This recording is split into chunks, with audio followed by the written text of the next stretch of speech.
Halo semuanya, perkenalkan nama saya Bagas Ruli Pandapotan. Saya dari kelas D LDA dengan NIM 2602295845. Saya merupakan mahasiswa BINUS online jurusan Teknik Industri dengan program ekstensi D3KS1. Pada saat ini, saya akan presentasikan tentang hasil penelitian saya dan juga rekan tim saya tentang teman mata kuliah karakter building atau kewarganegaraan yang berjudul membangun kesadaran dan perilaku masyarakat dalam mendukung pengelolaan sanitasi layak dan air bersih berkelanjutan untuk mencapai tujuan SDG 6.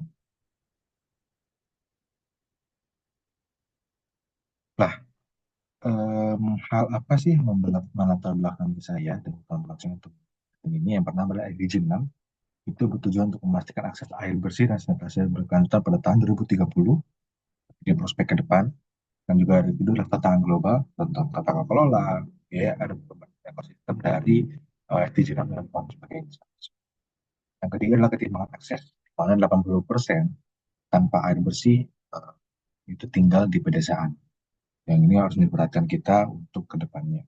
Yang terakhir adalah mitigasi kekeringan sebagai bencana yang mengancam kehidupan masyarakat. Tentunya air menjadi sumber kehidupan, di mana kita harus menghindari ini, memitigasi kekeringan ini untuk menjaga keberlangsungan kehidupan bagi setiap umat manusia di dunia ini dan juga makhluk hidup seluruhnya.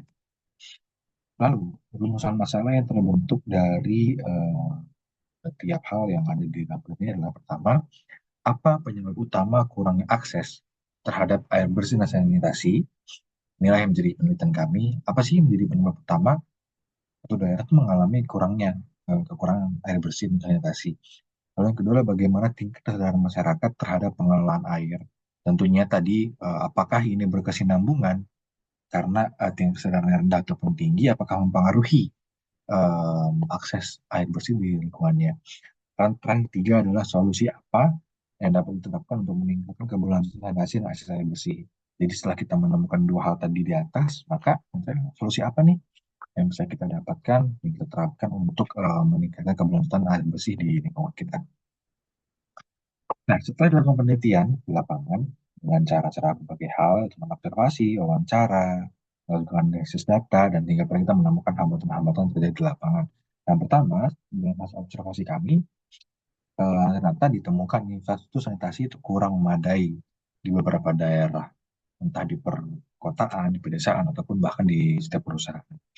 Lalu kalau kita melakukan wawancara, di mana saya melakukan wawancara terhadap seorang ibu rumah tangga yang memberikan penjelasan bahwa kurangnya edukasi masyarakat tentang pentingnya air bersih nih, gitu, tentang pentingnya menjaga lingkungan, menjaga sanitasi yang layak untuk memperoleh air bersih. Lalu juga berdasarkan data yang ada, tingginya tingkat pencemaran air akibat limbah domestik dan industri itu terjadi ya. Jadi dari perusahaan ini yang memang dia kurang eh, perhatian terhadap air bersih, maka itu meningkatkan pencemaran air bersih di lingkungan sekitar domestik dan industri. Hambatannya apa saja? Keterbatasan pendanaan untuk menjaga air bersih, peralatan-peralatan filtering ataupun yang sebagainya, dan juga regulasi yang belum jelas. Seperti apa pemilahan sampah dan juga sosialisasi yang kurang juga. Nah, solusi yang tadi ditawarkan adalah yang pertama edukasi berkelanjutan. Tadi sosialisasi terhadap masyarakat, dan juga kita bisa menggunakan media sosial untuk kampanye digital untuk sosialisasi edukasi tentang air bersih. Lalu juga peningkatan infrastruktur, membangun lebih banyak fasilitas sanitasi di daerah yang minim akses, terutama di daerah pedesaan dan juga di daerah lingkungan industri, dan juga menggunakan teknologi inovatif dalam pengelolaan air. Seperti itu. Dan terakhir kolaborasi dengan pihak-pihak terkait, itu dengan antara masyarakat, pemerintah, dan juga sektor swasta, sehingga juga terdapat insentif pada industri yang berinvestasi dalam sanitasi, gitu ya, memberikan apresiasi terhadap setiap pihak yang uh, mempunyai kepedulian dalam lingkungan tersebut. Nah, setelah melakukan penelitian ini tadi, saya menemukan beberapa hal yang dapat menjadi refleksi bagi saya. Pertama adalah bahwa pentingnya kesadaran diri setiap individu untuk menjaga lingkungan sehat, juga bagaimana caranya belajar beradaptasi dan menyelesaikan solusi dengan kondisi sosial dan ekonomi masyarakat.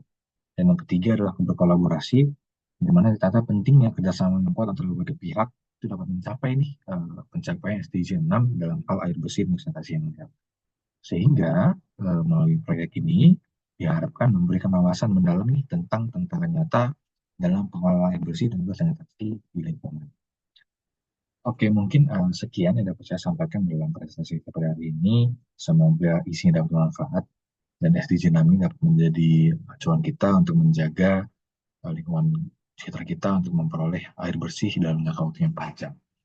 Mungkin sekian dari saya. Jika ada kekurangan kata dan juga data yang kurang, saya ucapkan mohon maaf.